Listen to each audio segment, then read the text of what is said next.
나와서 설교하기가 좀 부담스러운 것 같습니다. 기도하겠습니다. 감사하신 하나님 아버지, 멀리서부터 가까운 데까지 사방에서 하나님을 찬양하는 분들을 불러 모아주셔서 오늘 이렇게 하나님 앞에 좋은 찬양을 드릴 수 있도록 도우심을 감사합니다. 이 귀한 찬양을 통해서 우리의 심령이 더욱더 하나님과 가까워지게 하옵시다.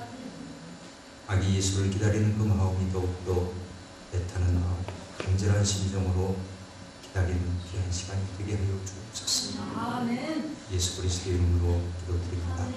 아멘. 어떤 할머니와 할아버지가 나들이를 하셨습니다. 한참 걷다가 피곤하니까 할머니께서 이런 말씀을 하셨어요. 영감, 아주 먹어줄 수 없는가? 그랬어요. 그랬더니 할아버지는 업어주기는 싫었는데 나중에 들을 잔소리가 없이 나서 업어주었어요. 옆에 어떤 할머니가 조금은 미안했던지 할아버지한테 영감, 나 무겁지? 그러니까 할아버지가 그럼 무겁지? ting검스럽게 쏘아붙였습니다. 할머니가 왜 무거워 나가? 그러니까 할아버지께서 하시는 말씀이 머리는 돌덩어리지, 얼굴은 철판이지, 간은 부었으니까 무겁지. 그렇게 대답을 했다는 거예요. 근데 돌아오는 길에 할아버지가 다리를 다쳤어요. 할머, 나 다리 아파. 나 좀 업어줘. 그랬더니 할머니가 갈 때 업혔던 일도 있고 그러니까 할아버지를 업어줬어요. 미안한 할아버지가 한잔 가다가 나 무겁지 하면은 따라갈 것 같아서 할머, 나 가볍지 그랬어요. 그러자 할머니가 그럼 영감 참 가벼워. 머리는 띄었지, 입은 가볍지, 소파에 잔뜩 바람만 들었지. 그렇게 대답을 합니다. 우스갯입니다마는 우리가 사람을 평가할 때에 두 종류의 사람이 있습니다. 한 종류는 가벼운 사람이 있고요. 또 한 종류는 무거운 사람이 있습니다. 사람을 평가할 때 가벼운 사람 혹은 무거운 사람이라 하면 그런 중량감을 가지고 사람을 판단할 때가 있습니다. 되게 누구든지 무식하게 말을 자기가 하고 싶은 대로 한다든가 남 말하기를 좋아한다든가 하는 사람을 가리켜서 되게 입이 가벼운 사람이다. 그러면서 그 사람에 대한 가치를 평가절하합니다. 신뢰성이 없다는 얘기죠. 그렇지만 평소에 말은 잘하지 않지만은 한마디 뱉는 그 말 한마디에 가마력이 있다 그러면 그 사람을 가리켜서 절제되어진 무거운 사람이다. 그렇게 사람의 됨됨이를 인정합니다. 이런 점에서 우리 그리스도인들은 가벼운 존재가 아니라 무거운 존재의식을 지닌 하나님의 사람이 되었으면 참 좋겠습니다. 오늘 본문 말씀을 보시면 우리가 잘 아는 말씀입니다. 기독교의 복음의 말씀이라고도 할 수가 있습니다. 수고하고 무거운 짐진 자들아 다 내게로 오라. 그렇게 말씀하십니다. 이 말씀을 우리가 보면은 일반적으로 내 인생의 무거운 짐, 그리고 무거운 고난의 보따리, 힘들고 어려운 찌든 삶의 걱정거리, 이러한 것들로 우리가 상징화해서 생각하는 경우들이 많이 있습니다. 그래서 수고하고 무거운 그 모든 내 마음의 짐 그 보따리를 주님 앞에 갖고 와야 된다라고 그렇게 우리는 생각하고 있습니다. 물론 우리의 인생은 힘들고 어렵고 고생스러운 보따리를 지고 사는 것만은 틀림이 없습니다. 그런데 여러분, 우리는 오늘의 본문의 말씀을 좀 다른 각도에서 한번 생각해 봤으면 좋을 것 같아요. 그 인생의 보따리가 주는 의미가 왜 우리가 그 인생의 보따리를 지면서 살아갈 수밖에 없는가? 그걸 한번 살펴보자는 얘기입니다. 대개는 주변의 환경이나 다른 사람들의 영향력, 환경적인 이유로 나에게 보따리가 짊어지게 되었다라고 생각을 하지, 내가 그 인생 보따리의 원인 제공자라고는 생각하지 않습니다. 아마 그것을 인정하는 사람들보다는 인정하지 않는 사람들의 숫자가 더 많이 있을 것입니다. 사랑하는 여러분, 이제부터는요, 인생의 보따리의 원인은 바로 나부터 시작되었다고 하는 사실을 인정하시기를 바랍니다. 이게 성서적입니다. 이것이 바로 신앙적입니다. 그 누구도 나의 인생의 보따리를 책임질 사람이 없습니다. 책임질 사안이 아닙니다. 바로 나로부터 인생의 보따리의 사연이 시작됐다고 하는 그 원리를 삶에 적용시켜 보시길 바랍니다. 우리가 진심으로 내 자신을 성찰해 나갈 때에 나에게 있는 보따리는 누구의 책임이 원인이 아닙니다. 다른 사람들에게 핑계를 댄다든가 남을 비판한다든가 원망하지 않는 것입니다. 다른 사람들 때문에 내가 이렇게 되었다라고 비겁한 변명과 자기 돕기에 빠지지 않았으면 좋겠습니다. 자신의 보따리에 대해서 거짓되고 그리고 비굴하게 합리화시키려고 하는 그런 모습에서 우리는 벗어나야 하겠습니다. 결론적으로 그 누구도 아닌 내 인생의 보따리는 바로 나됨의 성찰에서부터 시작되어지고 그 원인이 규명되어져야 합니다. 오늘 본문 말씀에 예수님께서 수고하고 무거운 짐진 자들아 다 내게로 오라 하신 이 말씀은 인생의 보따리의 책임이 나로부터 시작되었다고 하는 사람들은 다 내게로 오라 하는 그런 예수님의 초대의 말씀입니다. 그렇다면 여러분, 우리 중에 누가 예수님에게 나의 인생의 보따리를 가져갈 수 있겠습니까? 아마 한 사람도 없을 것 같습니다. 그 이유는 인생의 보따리는 나로 시작되었다라고 인정하지 않기 때문에, 인정한다고 하는 그 사실조차도 인정하지 못하기 때문에 사실 예수님에게 다가갈 수가 없습니다. 누구나 생각하기를 내 인생의 보따리는 나로 시작이 아니라 누군가에 의해서 원인 제공이 되었다라고만 우리는 생각하고 있습니다. 내 남편으로부터 내 무거운 보따리가 이루어지게 되었다.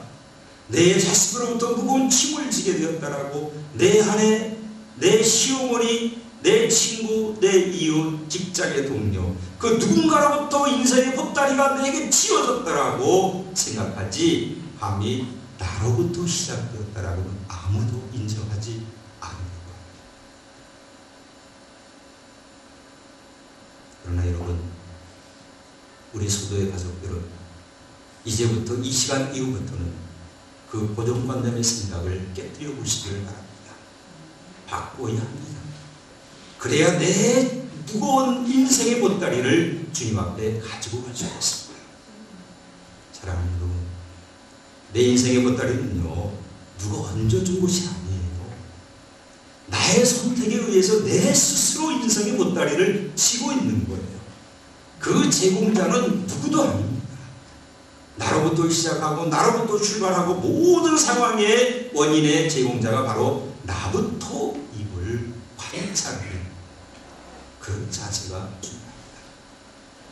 복음서에 보시면은요, 우리 예수님께서 많은 사람들의 병을 고쳐주셨지요.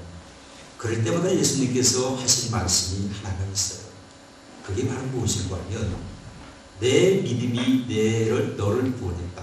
내 믿음이 저를 구원했다. 내 믿음이 내 병을 고쳤다라고 그렇게 인정하시고 선언하셨습니다. 병을 가지고 있을 때의 환자의 인생의 보따리의 문제는 몸에 병든 것으로만 생각했습니다. 그러나 그보다 더 깊은 문제는 하나님을 아는 기회를 얻지 못해서 마음의 공허함이 들뜨고 그로 인해서 정신적인 방황과 육체적인 문제까지 이르게 되었다는 거예요. 사실 우리 예수님께서는요, 많은 사람들의 병을 고쳐주셨고 죽은 사람도 살리셨고 그 엄청난 이적과 기사를 행하셨지만은 예수님이 병 고쳤다라고 하는 그 자체가 예수님의 궁극적인 목적이 아니었습니다. 왜 소경을 눈을 뜨게 해줬습니까? 왜 기모를 듣게 해주셨습니까? 왜 남의 환자를 고쳐주셨겠습니까? 그 병의 고침에 의한 것들은 다 상징적 의미, 복음적 의미가 그 안에 담겨져 있다고 하는 것입니다. 들을 수 있는 사람은 들어라, 못 보는 사람들은 봐라.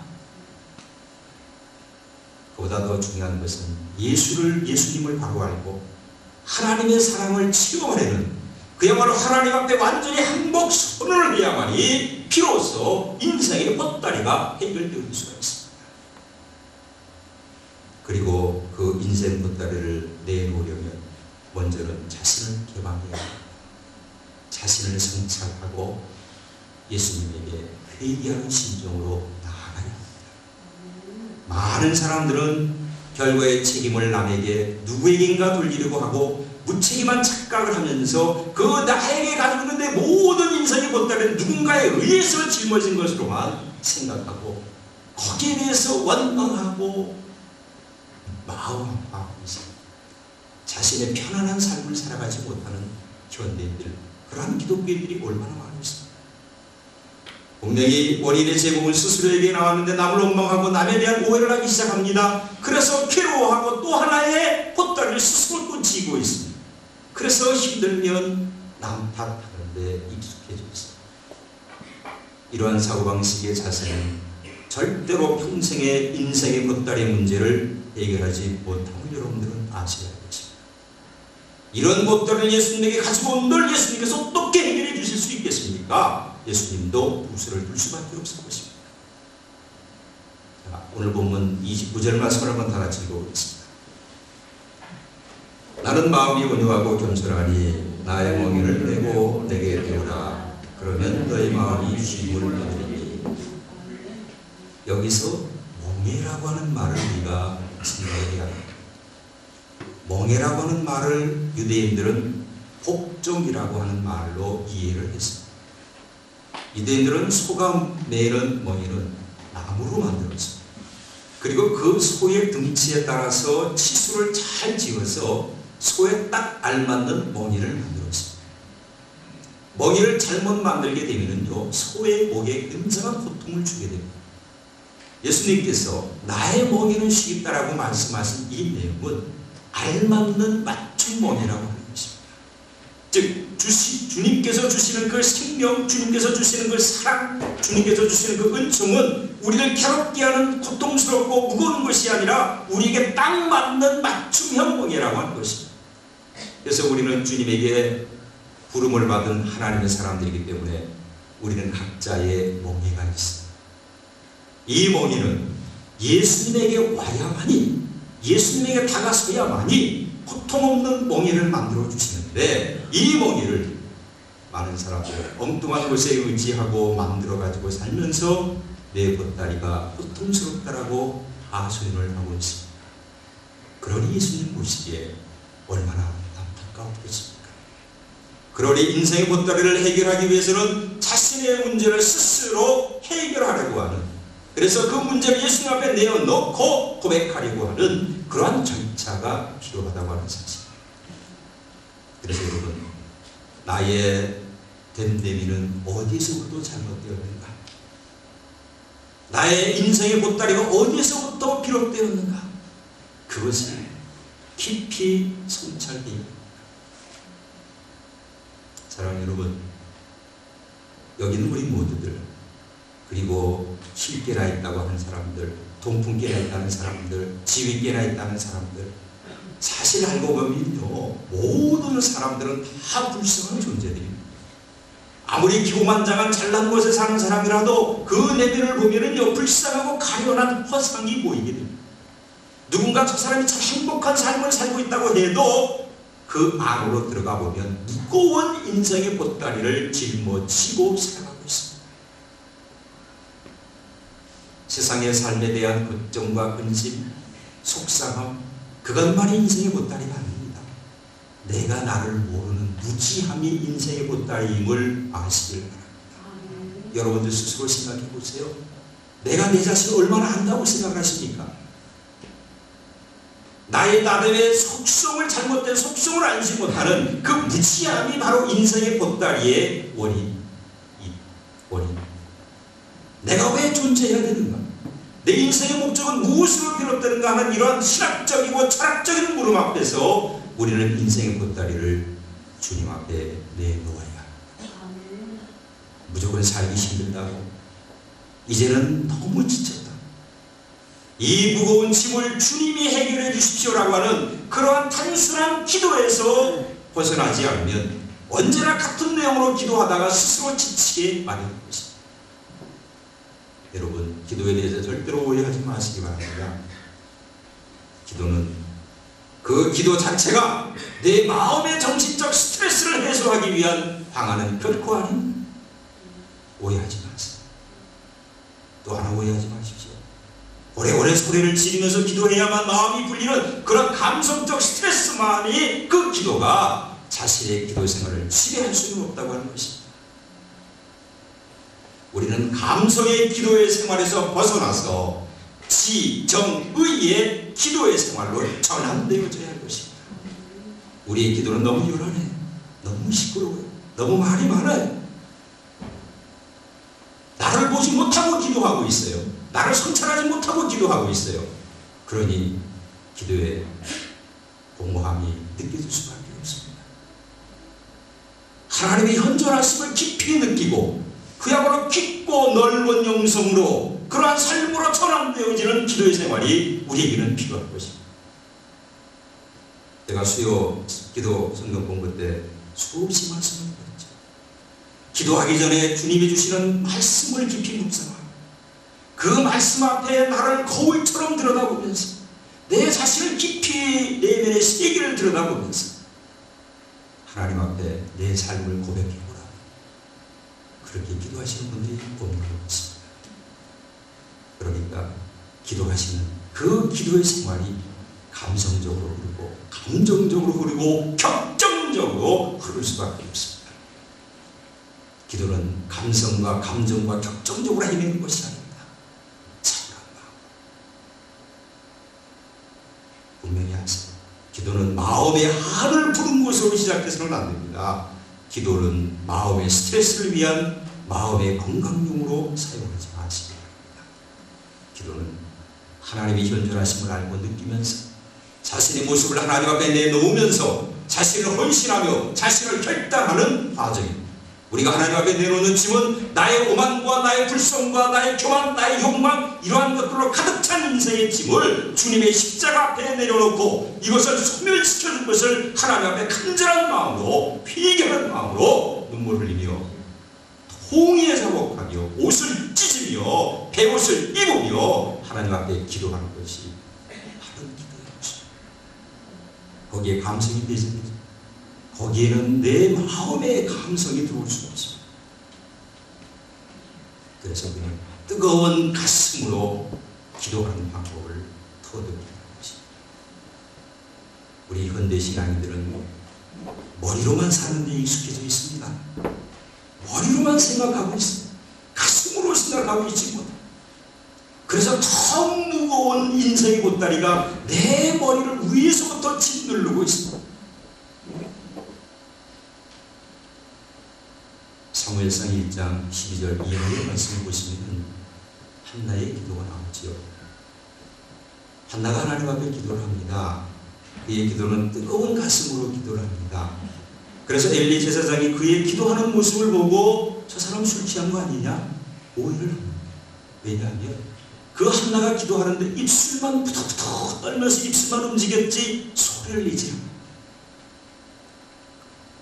그러니까 오해할 수밖에 없었죠. 그녀의 기도의 내용은 뭐겠습니까? 남편 처백이 아들을 낳지 못한다는 그 이유 하나만으로 구박을 받고 있었습니다. 마음이 무척 속상해하고 있었어요. 그래서 엘리 제사장에게 이렇게 말하지 않습니까? 주님, 나는 마음이 슬픈 여자입니다. 제가 술을 마시지 않았습니다. 하나님께 원통함과 격분의 심정을 제가 말씀드리겠습니다. 자, 여러분, 우리가 이 말씀을 잘 들어봐야 됩니다. 한나가 하나님 앞에 내려놓은 그 보따리는 원통과 격분의 보따리입니다. 그것은 바로 남편의 첩을 미워하는 마음을 내려놓은 거예요. 아마 그녀는 이렇게 기도했을 거예요. 하나님, 제가 왜 이 여인을 미워해야 되겠습니까? 제게서 미워하는 그 원망하는 복수하고자 하는 마음이 있습니다. 하나님, 이 짐이 있어요. 이 마음의 보따리를 하나님 앞에 내려놓을게요. 그래서 제 마음이 원통과 격분과 미움과 증오의 마음을 하나님 제하여 주시고 태워주세요. 제 이 마음이 사랑의 마음으로, 부드러운 마음으로, 베푸는 마음, 이해와 환영하는 마음으로 하나님 바꾸어 주세요. 정말 저 이렇게 미워하면서 원망하면서 그 여자 잘못되기를 원하면서 살고 싶은 마음 전혀 없습니다. 더 이상 미워하는 것도 피곤하고 내 자신도 너무나 죽이신 것 같습니다. 이렇게 한다는 기도했을 거예요. 제가 미워하는 이 여인을 보내주십시오. 이제부터 남편의 사랑도 받지 못하게 하시고 아브라함의 종이었던 하갈처럼 멀리 쫓아버리십시오. 하나님, 얼굴도 베기도 싶습니다. 그렇게 남을 원망하고 저주하는 기도를 하지 않았을 것입니다. 오히려 자기 마음에서 원망과 분노와 미움의 마음의 보따리를 내려놓으면서 하나님, 이거 처분해 주십시오. 이 미움과 원망과 이 복수의 마음들을 다 하나님 내려놓겠습니다. 그렇게 기도했을 거예요. 여러분, 나를 고통스럽게 만들고 상처를 준 사람에게 미움이나 나쁜 감정을 키워간다고 하면요, 내 자신의 마음의 평화가 깨어지게 됩니다. 하지만 미워할 수밖에 없지만 그래도 용서하는 마음으로 용서를 한다고 그러면 내 마음은 즉시 평화로움을 찾을 수가 있습니다. 그래서 용서와 화해와 일치가 내 삶을 가장 행복하게 만드는 유일한 길입니다. 한나가 이렇게 기도를 했어요. 그때 하나님이 너무나 한나의 기도가 이뻐서 한나에게 아들을 선물해 주시지 않았습니다. 사랑해요 여러분, 우리 인생의 보따리는 내면에 하나님이 싫어하는 마음을 내려놓는 거예요. 하나님이 원치 않는 삶을 사는 그 삶을 청산하는 것이 바로 내 인생의 보따리를 내려놓는 거예요. 인생의 보따리는 내가 싫어하는 것, 미워하는 것을 하나님이 볼 줄 알고 청하는 것이 아니라 내가 미워하는 마음, 용서하지 못하는 마음, 그 마음의 짐을 내려놓고 사랑의 마음, 긍휼의 마음, 평화스러운 마음을 하나님 앞에 구하는 것입니다. 이 일이 바로 우리 믿는 이들의 인생의 보따리를 내려놓는 의미가 담겨져 있어요. 자신의 잘못이 있으면 상대방의 눈높이에 맞춰서 분명하고도 확실하게 시인하시고요. 체면 생각하지 마세요. 체면 부릴 거 걱정하지 마시고 인정하세요. 오히려 인정하지 않는 것이 자신에게 그 무거운 보따리를 치고 사는 것입니다. 맞은 사람은 어떻게 자요? 맞은 사람은 편히 자지만 때린 사람은 편히 자지 못합니다. 사랑하는 여러분, 가볍게 살기를 원하십니까? 예수님의 마음이 되어보시기 바랍니다. 온유하고 겸손한 마음으로 바꿔보시기 바랍니다. 우리는 누구나 다 인생의 몽이를 지고 삽니다. 그러기에 나의 몽이를 인정하고 네 몽의 보따리를 앉지 않으려고 회피하면 그 보따리는 더욱 무겁게 느껴지는 거예요. 차라리 기뻐하는 마음으로 질 보따리 속에 다 적어보세요. 그것이 십자가를 지는 그리스도의 거룩한 무거운 삶의 의미가 담겨져 있습니다. 그래서 예수님이 분명히 말씀하셨죠. 내 짐은 가벼우니라. 가볍다는 게 뭐예요? 예수님도 짐이 있다는 거예요. 짐이 있는데, 예수님도 보따리가 있는데 그것을 인정을 하시는데, 그런데 그걸 가볍게 여기셨다는 거예요. 십자가를 져야 하는 그 인생의 보따리 얼마나 무거운지 여러분도 상상을 해보셨습니까? 오직 한 이 잔을 내게서 거둬 주십시오라고 하나님 앞에 기도했겠어요. 그런데 한참 기도하다 보니까 예수님께서 그 보따리 내가 그래도 져야 되겠다 생각을 하시니까 하나님, 당신의 뜻대로 하옵소서. 그렇게 기도하지 않았습니다. 인생의 그 무거운 보따리, 그 인간의 구원을 위한 보따리를 포기하지 않고 내려놓지 않고 다시 지겠다고 하는 예수님의 결단의 기도, 겟세마네 동산에서의 기도, 그거 우리 잊지 말아요.